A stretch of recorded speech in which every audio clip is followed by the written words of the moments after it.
As this is the first plenary session of this conference, let me use this unique opportunity to welcome you all to Abuja for this gathering of the World Economic Forum.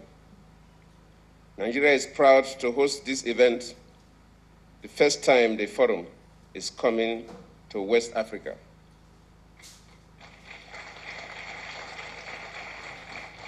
Let me really especially thank all of you for accepting to come, especially this time that as a nation we are facing attack of terrorists. Let me appreciate individually and collectively for your support for us, your sentiments, and in fact by your presence here in Nigeria at this time, you have already supported us to win the war against terror.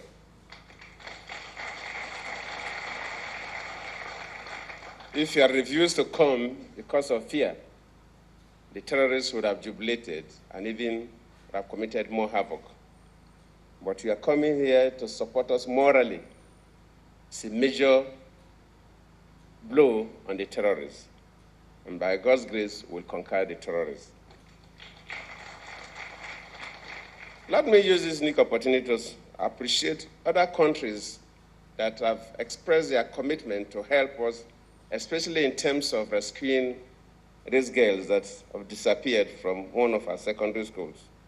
Of course, the Premier of China has been with us since yesterday for a state visit, and the government of China have promised to assist us, and I believe that assistance will come almost immediately. The government of the United States of America, the United Kingdom, and France have also spoken with me and have expressed their commitment to help us resolve this crisis in Nigeria. I believe that the kidnap of these girls will be the beginning of end of terror in Nigeria. First, the need to create jobs is a global problem. The International Labour Organization estimates that in 2013, over 200 million people were unemployed around the world. And this includes about 75 million young people between the ages of 15 and 24. Practically all countries around the world are concerned about job creation. The developed economies, such as the United States of America, the United Kingdom, and the Eurozone countries, are all monitoring their employment numbers very closely to see if their economies are recovering from the recent global recession.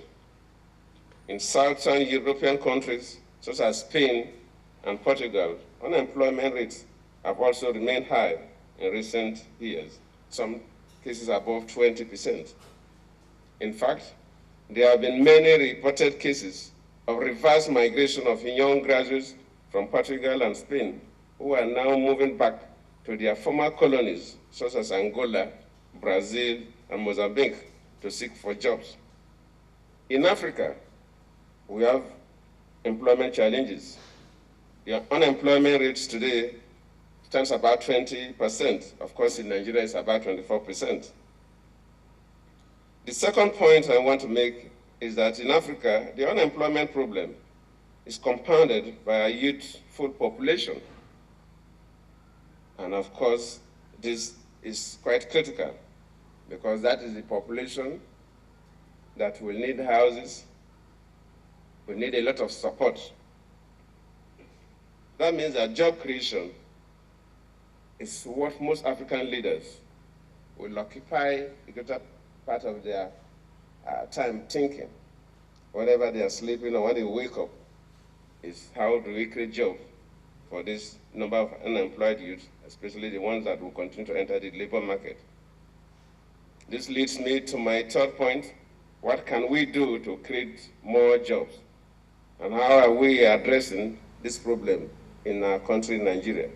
For us in Nigeria, job creation has been the main focus of our ongoing transformation agenda, which is a program to mobilize and diversify the Nigerian economy.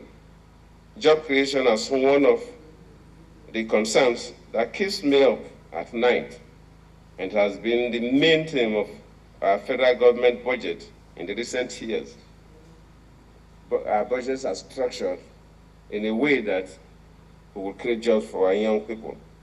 We recognize that the private sector will be the engine of growth and job creation, and we are putting in place the necessary conditions to support the private sector growth, such as ensuring a stable macroeconomic environment, that is low inflation, stable exchange rates, and so on. Investing in critical infrastructure, roads, railways, power sector, the aviation sector, and investing in the development of skills of our people. We have a lot of young people that don't even have the skills, so even if the jobs are there, they may not have the competencies to take these jobs. And that's a major commitment by government to see how young people could be given the skills to take jobs that are available. In addition, in the short term, we have also introduced special government initiatives such as business plan competition for young entrepreneurs, the program we call You Win, where we ask young people to come up with business plans assessed by a neutral body. Every transaction is done through the IT, so you don't have to interface with anybody, so you will not get any preference in any way. And based on the business plan, we give them a grant, not a loan, of equivalent of 10,000 to 90,000, depending on what you intend to do. And this has helped us to support presently about 2,400 young people, men and women. And on their own, from the last assessment, they have created jobs, over 26,000 jobs. Because our commitment is that if you can help one young person to employ 2, 3, 5 or more people, then over the period, you will have a lot of jobs through the SMEs. We also have what we call the graduate internship scheme, where young graduates who want to get industrial experience and work in companies, and sometimes the companies are not strong enough to pay their salaries, and probably companies that are supposed to employ 10 people will be managing with 5 or 6. Government now attach you with some young graduates and pay the salaries of these graduates, so that one, that company becomes strong, and at the same time, these young people learn a lot of skills and entrepreneurs capabilities, so that they can pull back and be on their own. We are also directly intervening in what we call community services, and about 120,000 jobs have been created through these community services. And all this, we are sponsoring it from what we call the SHOPE. That is when, the issue of subsidizing hydrocarbons. Nigeria has been one of these victims because we subsidize hydrocarbons, and at the end of the day, the subsidy does not really go to the people who need it. So we improved the pump price of petroleum products recently, and we say that the difference between the original price and the new price will be pumped into so many areas: intervention in infrastructure and creating opportunities for young people. And these are some of the sectors that we have invested this morning in. Let us raise our sights, let us think big and bold, and let us think for the long term. I believe collectively, with the caliber of men and women that we have here, with the institutions that they are representing, if we have the determination, and of course, luckily, I have interfaced with quite a number of African leaders.